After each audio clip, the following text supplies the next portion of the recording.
بسم اللہ الرحمن الرحیم۔ معزز خواتین و حضرات، میں امید کرتا ہوں آپ خیریت سے ہوں گے،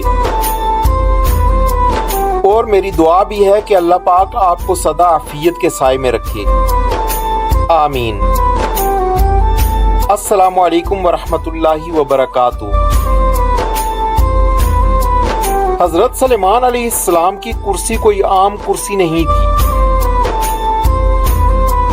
اس پر صرف حضرت سلیمان علیہ السلام ہی براجمان ہو سکتے تھے۔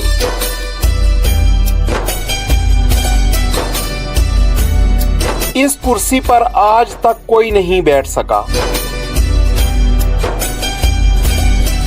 اس کرسی پر بیٹھنا گویا موت کو گلے لگانے کے مترادف تھا۔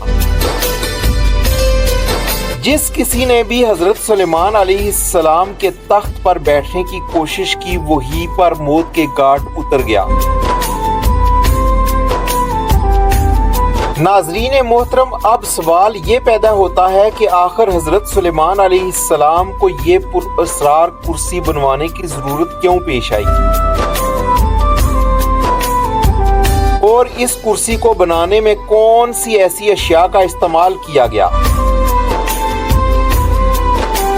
دراصل حضرت سلیمان علیہ السلام نے اپنے فیصلے کے لیے جلوس کا ارادہ فرمایا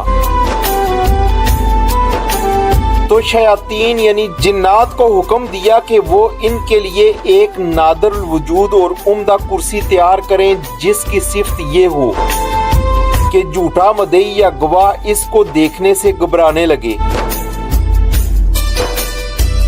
چنانچہ تعمیل ارشاد میں ہاتھی کے دانت کی ایک ایسی کرسی تیار کی گئی جس کو جواہرات، یاقوت، موتیوں اور زبرجد سے مزین کیا گیا، اور جواہرات سے انگوروں کے درخت بنا کر اس کو گھیر دیا،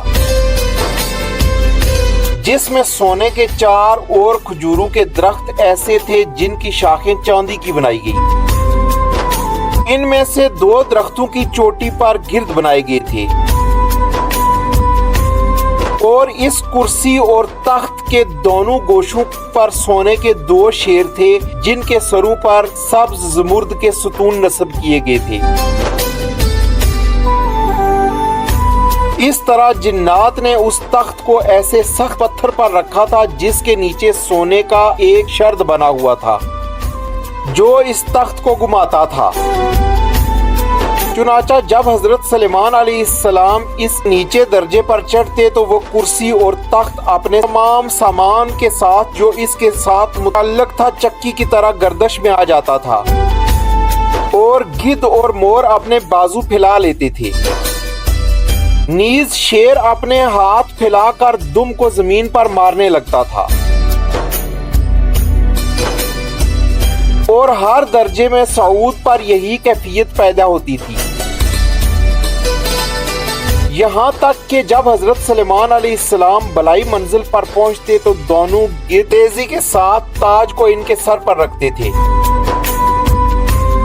اور تخت پر جلوہ افروز ہونے کے بعد سونے کا کبوتر زبور پیش کرتا جس کو لوگوں کو سنایا کرتے تھے۔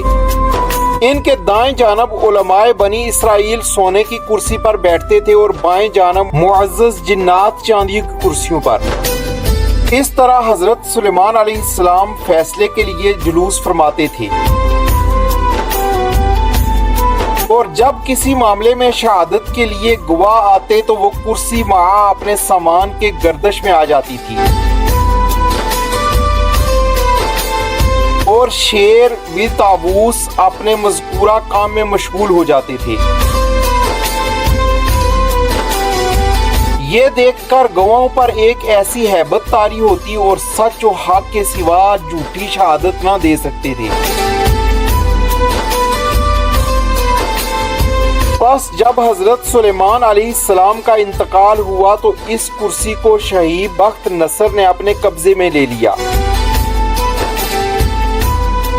مگر جب اس نے اس پر چڑھنے کا ارادہ کیا تو ایک شیر نے اپنے دائیں ہاتھ سے بادشاہ کی پنڈلی اور قدم پر ایسی چھاپ ماری جس کے باعث وہ کرسی پر چڑھ نہ سکا،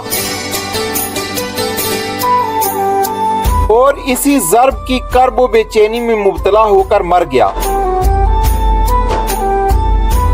اور وہ کرسی شہر اطانکیہ روم اور شام کے دار السلطنت میں باقی رہی، یہاں تک کہ اہل انتاکراس بن صدرس نے جنگ کی اور خلیفہ نے بخت نصر کو شکست دی۔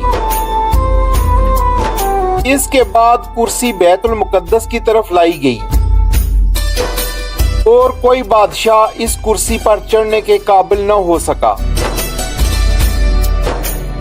پھر اس کو صحرائے بیت المقدس کے پیچھے رکھا گیا، جس کے بعد آج تک اس کی کوئی خبر یا اثر معلوم نہ ہو سکا کہ کہاں گئی اور کیا ہوا۔ ناظرین محترم، اس حقائق سے حضرت سلیمان علیہ السلام کی کرسی وسعت و ہیبت، دبدبہ اور انصاف کا پتہ چلتا ہے، اور اللہ کی ذات اور قدرت پر ایمان مضبوط ہوتا ہے کہ اس کی مخلوق میں اس قدر رعب و دبدبہ ہے، تو خالق کس قدر قادر و مطلق اور رعب اور دبدبے والا ہوگا۔ اللہ تعالی ہم سب کو اس واقعے سے سبق حاصل کر کے اللہ کی ذات پر یقین کامل کرنے کی توفیق عطا فرمائے، آمین۔ ناظرین محترم، میں امید کرتا ہوں کہ میری آج کی یہ ویڈیو آپ کو پسند آئی ہوگی، اور اگر آپ کو ہماری ویڈیو پسند آئی تو اسے ہماری حوصلہ افزائی کے لیے لائک ضرور کریں اور اپنے دوستوں کے ساتھ شیئر کریں۔ ہو سکتا ہے کہ آپ کا ایک شیئر کسی کی زندگی اور دل بدل دے اور آپ کے لیے بھی باعث ثواب بنے۔ بہت شکریہ۔